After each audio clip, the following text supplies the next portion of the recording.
Today marks a significant chapter in my life as I stand in the comfort of my own home, surrounded by its walls that hold countless memories. Jack, with a beam of pride illuminating his face, welcomes me with open arms, his gestures mirroring his joy as he explores the spacious room with an enthusiasm that's almost infectious. We find ourselves in the heart of my family's abode, a place where my father's dreams took shape. Blessed with considerable wealth, my father poured his heart and soul into this home, transforming it into a masterpiece valued at an astonishing $100 million. This house stands as a testament to his dedication and passion, a legacy he entrusted to me before his departure from this world. Now, as I navigate through life without him, my husband asserts his claim over this cherished inheritance, suggesting that what was once solely mine should now be recognized as ours. Despite my insistence on its significance to me and me alone, he remains undeterred, armed with a smirk and unwavering confidence. Yet I hold on to proof, evidence that underscores my rightful ownership, documents bearing my name, Sarah, as the sole heir. At 42, my life is intertwined with the digital realm, thanks to my role at an online bank. This career path wasn't chosen at random, but was influenced by the values instilled in me by my parents. With their expertise in financial management, they taught me the importance of fiscal responsibility, lessons that have stayed with me into adulthood. Growing up in affluence, they ensured that I understood the value of money, urging me to appreciate and conserve it. Despite our financial standing, my upbringing was marked by modesty. My allowance hardly surpassed those of my peers, and lavish dining was an exception, not the norm. My education was rooted in the community, attending a local public school over an exclusive private institution. Yet, rumors of our family's wealth spread, painting a picture of a life filled with luxury and endless indulgences. Sarah, with your massive house and wealth, life must be a breeze, right? You must have all the latest gadgets and games. Can we come over to play? Such questions were commonplace, yet they couldn't be further from the truth. My reality was far from the opulence many imagined. Despite not having the most expensive toys or the newest game consoles, the assumption was that I lived a life of extravagance. I often found myself at the center of unwelcome attention, with peers perceiving my family's financial status as an opportunity for their gain. "Sarah, you're wealthy, aren't you? Could you lend me some money?" Such inquiries made me uncomfortable, highlighting a stark contrast between the perceived notion of my lifestyle and the values my parents worked hard to instill in me. In a twist of fate, I found myself in a tricky situation when I accidentally damaged Maria's gaming console. At the moment, my pockets were empty, and the timing couldn't have been worse. Around the same time, July and I had just started our journey as fifth-grade classmates. She questioned whether I had shared this dilemma with my parents, but the fear of their disappointment sealed my lips. "I can't tell them. They might get upset. That's why I'm turning to you, Sarah," she confessed. The thought of saying no weighed heavily on me, fearing it might lead to an uncomfortable atmosphere at school. However, my parents' firm stance on not lending money left me with no choice but to apologize to Julie for my inability to help financially. My refusal left Julie in tears, and it wasn't long before whispers began to spread. Accusations were thrown my way, questioning my reluctance to aid a friend in need given my family's financial stability. I found myself entangled in a situation that I had no part in creating, steadfastly explaining that my hands were tied due to a lack of funds. Amidst this, Maria chimed in with a judgment that stung, suggesting that I valued money over friendship. The situation escalated as Maria and Julie wove a web of lies around me, claiming I had borrowed money without repaying and refused to cover the cost of the broken console. The school's faculty soon untangled the truth, reprimanding Maria and Julie for their actions. Unfortunately, their warnings only fueled the fire, and the rumors spread like wildfire, eventually reaching my parents. In response, my father took it upon himself to address the matter, leading to a meeting with the involved families. Despite receiving half-hearted apologies, I chose to keep my distance from Maria and Julie thereafter, enduring their occasional mocking glances but no direct confrontation. That evening, over dinner, my father offered a piece of advice that I would carry with me for years. With a reassuring smile, he reminded me of the importance of standing firm in my decisions, especially regarding financial matters. "Sarah, always remember, it's okay to say no. You don't have to disclose whether you have money. If someone persists, just say you'll need to ask your parents, even though you know it's not permitted." This lesson on navigating financial disputes with grace and firmness became a cornerstone of my approach to friendships and financial interactions. As I moved on from elementary school and later graduated from university, I became more cautious about whom I invited into my personal space, focusing on building relationships grounded in character rather than material wealth. My career post-university was marked by a deliberate effort to steer clear of financial entanglements, dedicating my energy to my work and maintaining a private personal life. This experience taught me the value of boundaries, both in friendships and finances, shaping the person I've become today. At the age of 35, I crossed paths with Jack, who would later become my partner in life. Our meeting was orchestrated by a mutual friend, and despite Jack being a year my junior, his sincere and buoyant spirit quickly won me over.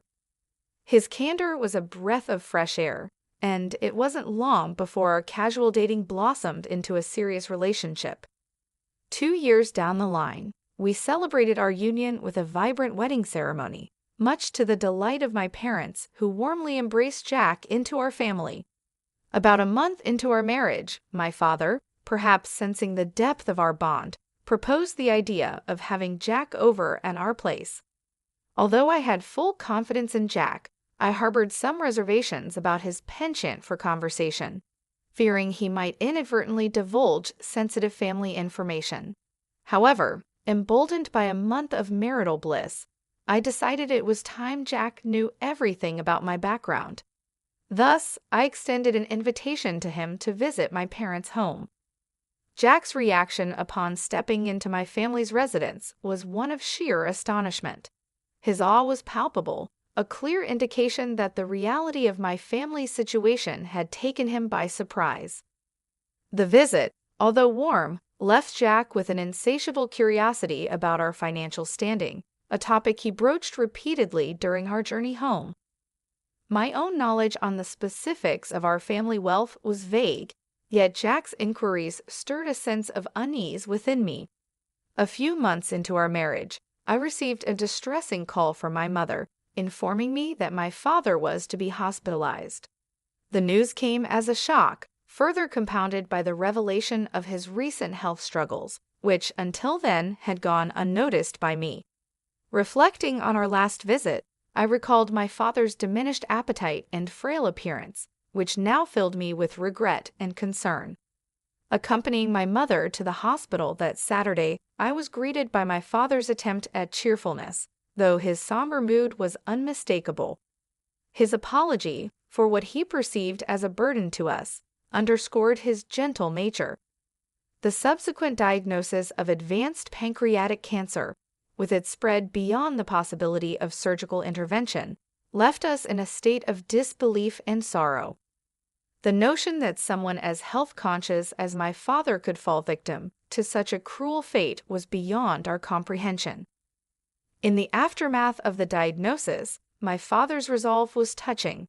He expressed a desire for our happiness, a sentiment that moved us to tears.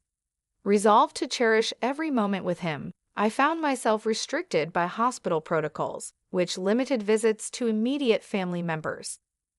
My father's longing for the presence of friends and the creation of joyful memories at our home was a poignant reminder of the life he wished for us.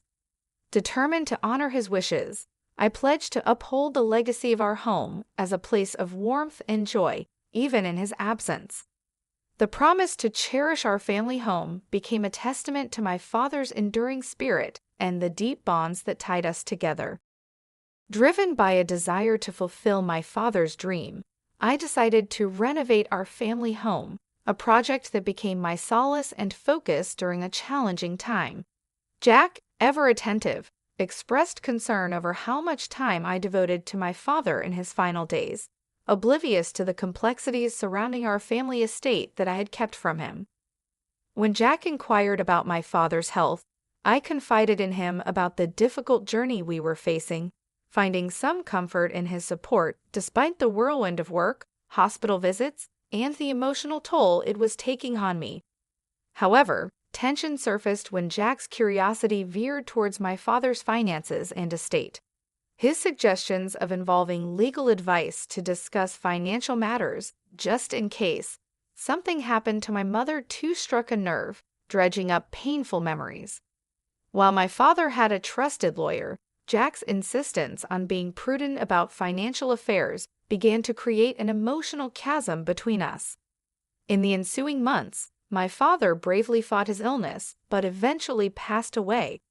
The inheritance discussions that followed among family members led to me receiving a substantial house valued at $5.5 million. Jack's escalating interest in the inheritance, despite my attempts to keep him at bay, only intensified the strain. His excitement about moving into the big mansion and his intrusive questions about financial details took me by surprise, especially when I learned he had been informed by my cousin at the funeral, whose offhand remarks about the house being a waste if left empty only added to the tension. My explanations to Jack that the inheritance was not communal property seemed to fall on deaf ears, leading to an increase in hostility between us. Although he was present at my father's funeral, Jack distanced himself from the responsibilities and support needed during the subsequent memorial services and inheritance formalities. After some time, as life began to find its new normal, Jack revealed a shocking turn of events. He claimed to have changed the ownership of my family home into his name, presenting legal documents as evidence. This revelation not only breached the trust I had placed in him, but also underscored a profound misunderstanding of the boundaries and respect integral to our relationship. The complexity of navigating inheritance matters had unveiled deeper issues in our marriage, prompting a reevaluation of our values, trust, and the future direction of our partnership. The revelation from Jack left me reeling, struggling to comprehend his actions. He bluntly admitted his fatigue from our relationship, suggesting we could coexist as housemates in the family home, albeit with me receiving minimal financial support. His ultimatum of divorce, if I resisted, was a jarring twist to our already strained relationship. In a mix of shock and despair, I implored him to reconsider his sudden decision and the unauthorized change in property ownership. Jack disclosed that he had sought legal counsel to facilitate the ownership transfer without my consent. The situation escalated to the point where divorce seemed the only viable resolution. Heartbroken and disoriented, I began to distance myself from the home and life I shared with Jack, attributing his betrayal to the corrupting influence of potential wealth. The following day, Jack's demand for the house keys, claiming ownership of my ancestral home, pushed the situation into further turmoil. His attempts to forcefully enter the property were thwarted by the timely intervention of security personnel. I presented the authentic ownership documents to the guards, firmly establishing my rightful claim to the house and inheritance from my father. Jack, confronted with the undeniable proof of my ownership, was visibly shaken. His misunderstanding stemmed from a supposed legal advisor named Jerry, who had promised to navigate the complexities of inheritance law on his behalf. Entrusting Jerry with a significant sum of $360,000 to alter the property's registration, Jack had fallen victim to a deceitful scheme. In the midst of this confrontation, Jack's emotions surfaced as he repeatedly attempted to contact Jerry, only to be met with silence. His frustration boiled over, denouncing Jerry as a fraudster preying on those blinded by greed. Jack then directed his bitterness towards me, criticizing my expenditure on what he deemed frivolous, questioning my understanding of inheritance registration and associated costs. Despite his attempts to salvage our marriage, suggesting we reconsider the divorce, the breach of trust and the depth of his deception were insurmountable. I requested the security guard to escort him away, closing a painful chapter of my life. In the months that followed, reflection and distance allowed me to process the events, reinforcing the importance of trust and honesty in the foundation of any relationship. The ordeal with Jack, underscored by manipulation and betrayal, served as a poignant lesson in guarding against the allure of wealth at the expense of personal integrity and love. On the solemn occasion of my father's first memorial service, held at our family temple, Jack made an unexpected appearance. Since our divorce, life had not been kind to him. Jobless, entangled in financial woes, and seemingly betrayed by those he once trusted, Jack cut a forlorn figure. His disheveled state spoke volumes of his plight, standing in stark contrast to the respectful solemnity of the day. As he attempted to express his apologies amidst tears, his actions inadvertently shifted the focus away from the memorial, causing a stir among my relatives. Despite his emotional turmoil, I found myself compelled to ask him to leave, a request that ultimately necessitated intervention by security. This incident, happening during such a poignant moment, left me with mixed feelings. Eager to move forward and distance myself from the shadows of our shared past, I decided to relocate from my parents' home, a decision that had been in the works. I settled into a new abode, severing my connections with Jack, who, despite everything, continued to visit the family property, now transformed into a thriving rental villa. My mother and I embarked on this new venture together, managing the villa that blossomed into a vibrant place of joy and respite for many. Jack, on his end, appeared to have embarked on a path of self-improvement, securing a new job and earnestly pursuing a fresh start. The transformation of our family home into a rental villa not only honored my father's vision, but also became a haven for guests from diverse backgrounds. The villa, celebrated for its picturesque setting and expansive garden, quickly grew in popularity, hosting an array of events from intimate weddings to joyous family gatherings. Managing it alongside my mother deepened our bond and immersed us in a fulfilling journey of hospitality and service. In time, the success of the villa enabled us to enhance its offerings, introducing a swimming pool, an inviting outdoor lounge area, and a playful corner for children. Our dedication to creating a welcoming and memorable experience for our guests solidified the villa's status as a premier destination, drawing travelers in search of tranquility and unforgettable moments. This venture not only allowed us to realize my father's dream, but also provided a platform for creating cherished memories, echoing the warmth and hospitality that he always envisioned for our home. While tending to the garden of our rental villa, a sense of profound satisfaction washed over me. The transformation of our family home into a haven where guests could gather, celebrate, and forge enduring memories filled me with pride. I could almost feel my father's pride in what we had achieved with his vision. This venture had not only turned his dream into reality, but also bestowed upon us financial stability and a newfound independence. The journey here taught me invaluable lessons about trust, money, and the resilience needed to carve out my own path, distinct from the shadows of my past experiences. In this journey of self-discovery, I learned that adversity could indeed shape a more resilient and determined future. News about Jack reached me through mutual acquaintances, indicating he had managed to steer his life in a positive direction. Securing a meaningful job and learning from his previous missteps, Jack's progress was a testament to the transformative power of confronting and overcoming personal challenges. Knowing he was doing well brought a sense of peace, affirming that both of us were on our respective paths toward healing and self-improvement. Ultimately, my father's dream served as a catalyst for growth, not just for my mother and me, but for everyone who crossed the threshold of the rental villa. It became a sanctuary where guests could experience joy and make memories to cherish for a lifetime. The success of the villa stands as a living legacy of my father's vision, constantly reminding us of the values of resilience, determination, and the profound impact of realizing one's dreams.